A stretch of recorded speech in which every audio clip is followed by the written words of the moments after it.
Well, that didn't help at all.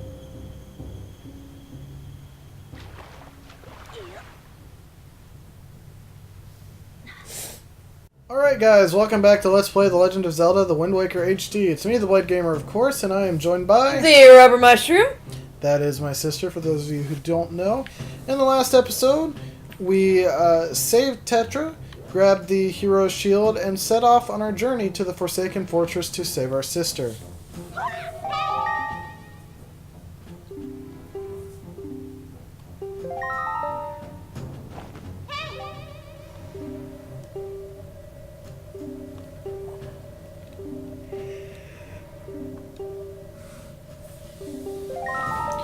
Alright, so that is... I believe it's called a gossip stone? I cannot remember entirely. But it is a fairly important item just because Tetra uses it to communicate with us. So, Like a boss. if you get caught by these searchlights, you will be thrown into prison. But unfortunately, we kind of need to be put into prison. Sorry, I'm trying not to laugh at his expressions. The game intends for you to be caught, at least in this portion. And let's see what Tetra has to say now. I was gonna say, you big dummy. Alright, so basically she gives us an idea for using something in our surroundings for stealth purposes. So, Also, this took Brian forever to figure out when he first played the game as well. no it didn't. I don't To get out of remember. the prison? No, I don't think so. You couldn't find the hole. But, yeah, so the game actually intends for a new player to get caught, so I am going to be showing you the route that you will most likely end up doing if this is your first time playing the game. So, after crawling out of your jail cell, you want to go over here and pick up the treasure chest.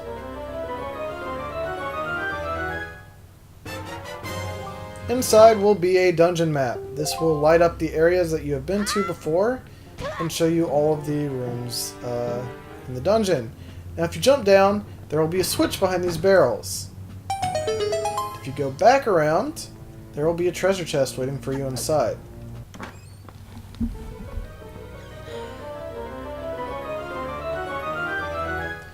And this will give you your very first piece of heart. For those of you who don't know, whenever you collect 4 pieces of heart, you complete a heart container, giving you more life to fall back on. So these barrels is what Tetra was talking about to be stealthy and be good with our surroundings. So, very carefully we are going to want to try and sneak our way around these moblins. Uh-oh, that scared me. Sneak our way around these moblins. The best way to do that is obviously when they turn around.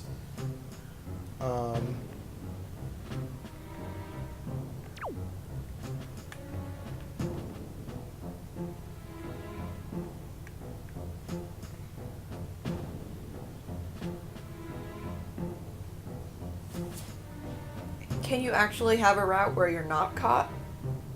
Yes. But I wouldn't recommend it for new players because it's a little bit more complex and you have to know where you're going. Or luck out, for that matter. So what I want to do is get as far up this hallway as possible, wait for this guy to turn around, and pass him.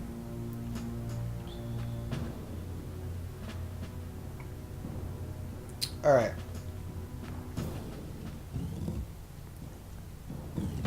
So in here, we have a room filled with mini blends. Now mini blends are rather annoying creatures because they make creepy noises, they look kind of creepy, even though they're incredibly easy to kill once you have your sword. It's just, they're really creepy in general.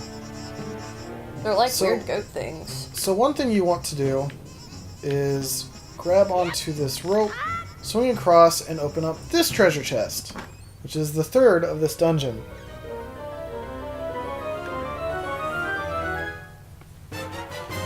And this gives us the dungeon compass. This will allow you to see all of the treasures within the dungeon. So on the second floor, although you cannot see it, we have no treasures left to collect. On the first floor, however, there is one other treasure. And I will be showing you that treasure even though it is completely pointless and 100% optional. They kind of remind me of nematodes. Nematodes? Yeah, from SpongeBob. Oh. They won't shut up. Let's see, is this one of the places? Yes. So, along your way towards the goal of the Forsaken Fortress will be little ramps you can climb up that will allow you to destroy searchlights. These searchlights are necessary if you want to get through the Forsaken Fortress. There's only one that is required, however, although it does make things easier if you grab all three, so you don't have to worry about being caught until you get your sword back. So, one thing about this game is they actually changed it to the A button, swinging this stick you pick up. B used to be the swinging, and then you would press A to throw it. But they changed that with this game, which is... It kind of makes more sense, but it'll be something that takes most Wind Waker veterans a while to get used to. And sometimes they will drop a spoils, I think it did. Wait, but no, unfortunately they did not. That was close. It didn't, yeah. Okay, so let's see. Alright, so let's jump down here and head up to the other searchlight that's right over here. And you can head up this way. I am ignoring those Gossip Stone requests from Tetra just because it's always something like, you need to turn off the searchlights, which I've already explained to you guys, and it's just kind of annoying. Luckily, they did increase the text speed of this game dramatically, so you don't have to deal with as many annoying cutscenes. Ouch. Stick.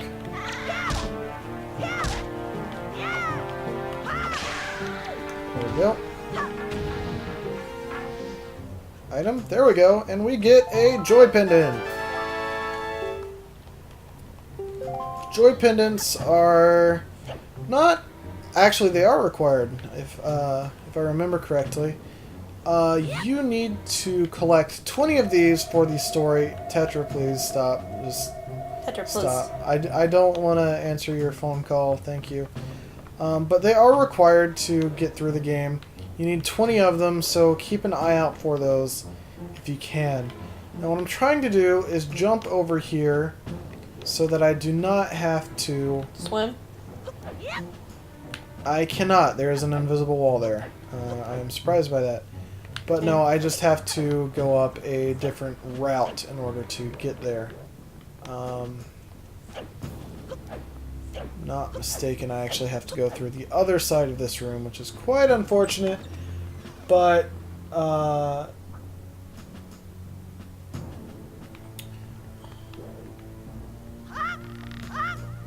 it is required to get through this dungeon. Because I cannot remember which stoplight in specific is the one that we need to disable. Did you say stoplight? Searchlight. No, it's fine if you said spotlight. I just was like, did he say spotlight or stoplight? I did say stoplight. No, it's a complete accident. Hey, it is a stoplight. It does stop where you're going. Let's see. And we are actually in the room that has the other treasure chest. Do you realize those are their beds and their pillows are a piece of wood? Yeah. That really sucks. And we get a yellow rupee. Not a worthwhile reward. Also be careful of pig lasers because they hurt. What in the world? But, yeah, it's not really a worthwhile reward. In all honesty, I would just skip over it if you have the choice to. Because 10 rupees isn't really worth stopping by this room unless you're a bit lost like I am. Alright, so now that we have all the treasures out of the way, we just need to get across. That pig. I was like, doesn't that pig do something? And then lasers came out of its eyes. Alright, so let's go through here. I forgot about that. And I believe this is where the last searchlight will be. Not on that side, though. Where Let me go into first-person mode. So, searchlight I need is over there. So how do I get over there? That is what I am wondering. I thought you would like jump on the wall and then like jump in the water and climb up the ladder.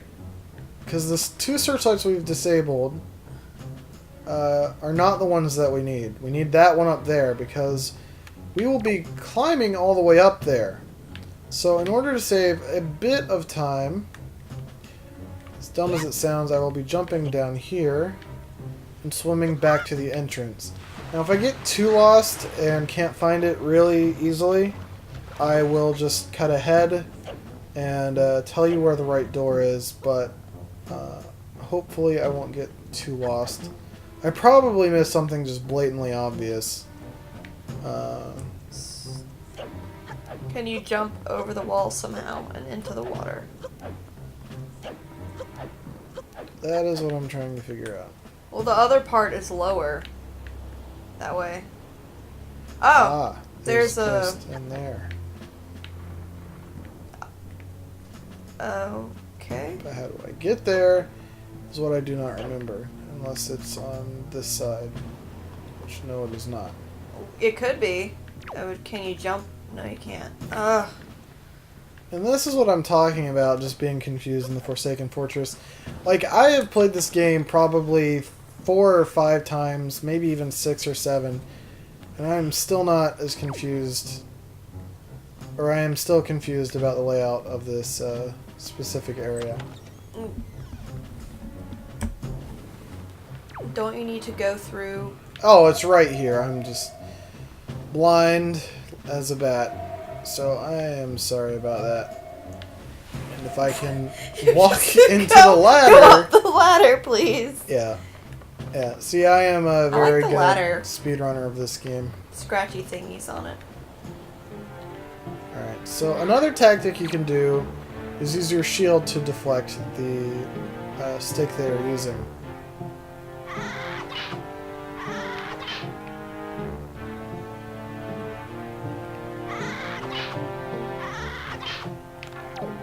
And it will... Fly away. disappear? Look, he's... Oh, it fell over there. So what I'm gonna do is, if I'm not mistaken,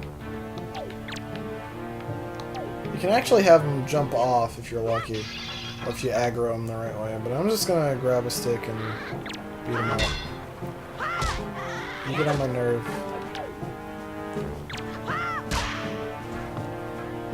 Double damage. Oh, I shouldn't have thrown it. Alright. Wow. His AI is amazing. There we go. Joy pendant, please? Maybe? No? Alright. Okay, so... yeah, normally you would come to this one first and then jump down there and grab that spotlight, but I did it in the reverse order where I did that spotlight first and went the wrong way. So, very quickly, we are going to want to go towards the north end of the map and to progress with the story. We are about 3 or 4 map screens away, so it shouldn't take us too long to get there. And hopefully we can progress rather quickly.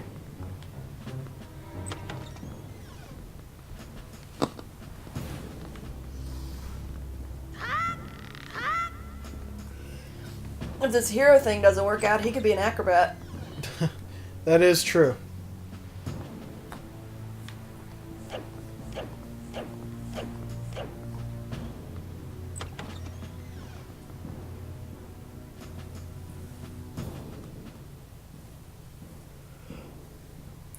Alright, so that is the door that we need to go through to get the get to our sister. Now, what would give you that idea? Well, I don't know. I mean, the cinematics are usually not revealing at all. I mean, you just kind of have to guess throughout the entire game. Luckily, if you come in through the right side, it's pretty easy. If you come in through the left side, you have another moblin you have to worry about. So, if possible, I would recommend going the route that doesn't get you the yellow rupee and heading up through the right side of the room. Alright, so now that we have all of the searchlights disabled, or spotlights, or whatever you want to call them, we have pretty much a free run until we get there. Now there is one more moblin that you have to worry about. Oh, you scare me. Please turn around. The fact that we're wearing headphones makes it so much worse. Yeah, we are wearing headphones just so you guys don't hear any echo in the recording. So it's just I watched a speedrunner earlier, and I must admit that I am not as good of a speedrunner as he is. He managed to figure out how to get around the moblin without having to worry about... Please? About barrels? No, he did have to worry about barrels, but he could get around the moblin without having to stop his first try. And that scared me to death, because I hate moblins. But luckily, we're about to get our sword back. So when you get over here, you want to sidle. I'm sorry, his eyes. If you go the other way, does he switch his eyes? Yeah, he switches Shifty his eyes. I don't know if it's faster if you switch between sides or something. I don't know if it cancels an animation. But one thing about the Wind Waker that holds true to its GameCube days is that it's very well animated, and the GameCube version was one of the best animated games I've ever seen. Like, when he walks upstairs, there are very specific foot animations he uses, and for its time, that was pretty insane, considering this game came out in 2003. Alright, so run up here. We encounter another Bokoblin holding out for a sword. So just ignore this guy and grab our sword. Knock him on the spikes. That'd be awesome.